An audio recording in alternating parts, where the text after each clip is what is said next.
Here it is, the first look at Total War Warhammer 3 gameplay. Today we'll be testing our mettle in an epic new game mode, Survival Battle. Survival battles drop us into the heart of enemy territory. To prevail, we'll need to deploy our defenses by spending supplies on a variety of barricades, projectile towers, traps, reinforcements, and buffs.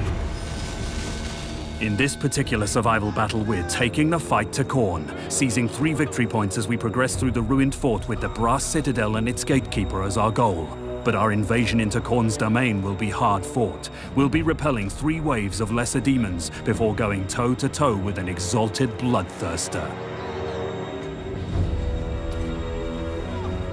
As the battle begins, we find ourselves immediately set upon. Some quick flanking and a blast of Catarine's ice magic sets us up for a swift initial win. Now that the way ahead is clear, we can progress to capture the first victory point and start our defensive preparations. We'll use our structures, which have been built from salvage found in Khorne's realm, to our tactical advantage. They'll help us herd our foes into kill zones so we can take control of and maintain the battle's flow. We'll place barricades on either side of the victory point and block off all easy routes up the main ramps. This will funnel the bulk of the demons towards the side ramps, where our Tsar Guard will hold the line. Meanwhile, our towers, Kossars, and Catarine will tear them apart. Here they come.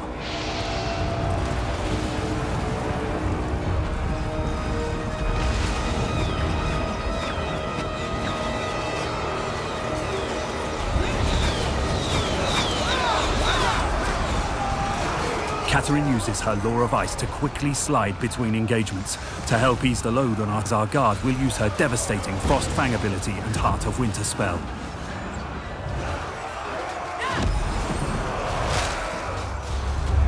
Against such insurmountable odds, our warriors are sure to tire and take losses. Thankfully, we can keep our army fighting fit with the replenishments menu.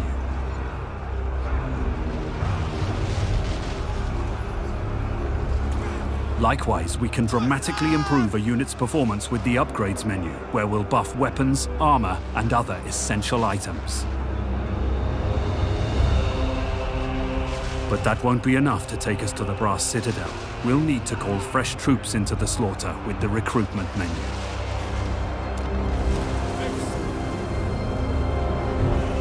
Our defense is holding thanks to our Streltsy reinforcements, but the demons keep coming.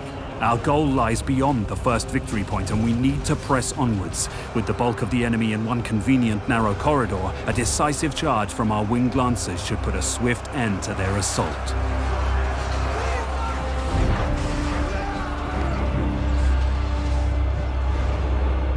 We must press on into the blood pits and seize the icon of blood!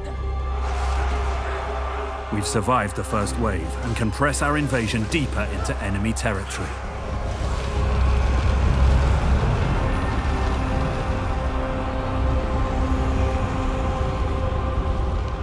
The defense of the second point begins shortly. We've only a brief respite before the demonic hordes come anew, and haven't much time to arrange our units and structures. As we progress, we'll expand our pool of available troops, summoning higher-tier units to meet the challenge of an ever-growing threat.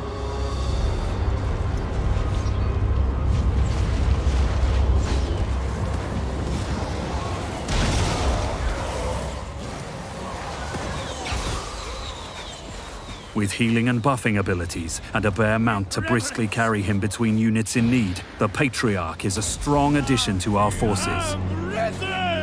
Many a Chaos slave has fallen to Little Grom's ancient and roaring fusillades. Fighting alongside it stokes pride into the hearts of all Kislevites. And rightfully so. Right now, Little Grom, with help from the Ice Guard and other units, is making steady work of the demons assaulting our western wall.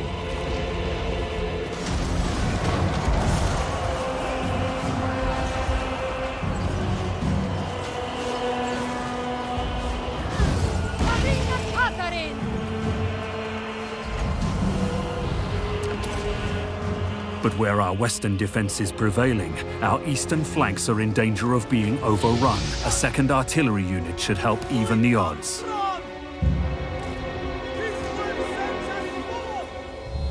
Although advancing's our primary focus, we'll leave a rearguard to protect the bulk of our army. Losing a victory point and getting flanked now could spell disaster. One final push to the boiling moat! We must seize the icon of torment and tempt Khorne's gatekeeper from his lair! Here we make our final push. Tired and bloodied from our march into chaos, we face two waves of demons, bolstered with heroes, cavalry, artillery, and the gatekeeper himself. Now is the time to rain the full force of Ursun's wrath down upon our foes, and do our best to survive. But to endure the coming storm, we'll need Kislev's fiercest defender. Despite Khorne's overwhelming numbers, we're standing strong. Kislev's superior ranged capabilities mixed with the staunch bulwark of the Dark Guard and the capacity to restore our troops from the replenishment menu and the Patriarch's abilities means we're deeply entrenched. With that in mind, we can stand to be a bit more aggressive. With so many demons packed together tightly, Katarin's Frostfang ability and her other offensive spells prove ruinous. And with Khorne focused on piercing our Tsar wall, we can unleash our Warbear Riders and other cavalry to wreak havoc in their flanks. Add the Elemental Bear's ranged Elemental Breath ability and a continuous rain of fire from our little Grom units, and we soon find ourselves prevailing against the third wave. Prepare for the fight of your lives! Here he is, the Gatekeeper, an exalted bloodthirster. This greater demon of Khorne is war, brutality, and murder incarnate. No mortal man could hope to stand against one and survive. Thankfully, we have a giant ice bear. If we're not careful, Khorne's Gatekeeper will systematically devastate and rout our infantry, sowing discord and creating holes in our wall. We need to keep him focused on the Elemental Bear whilst peppering him with ranged attacks and spearing him with our anti-large infantry, like the Ice Guard. The quicker we tank the Gatekeeper down, the sooner we claim victory. The combined might of Katarin's magic, the Elemental Bear's ferocity, and the continuous assault of our army is too much for even Khorne's greatest of champions. We stand triumphant. But Khorne is not the only dark god with a realm in this accursed place. The battle is won. But the war goes on.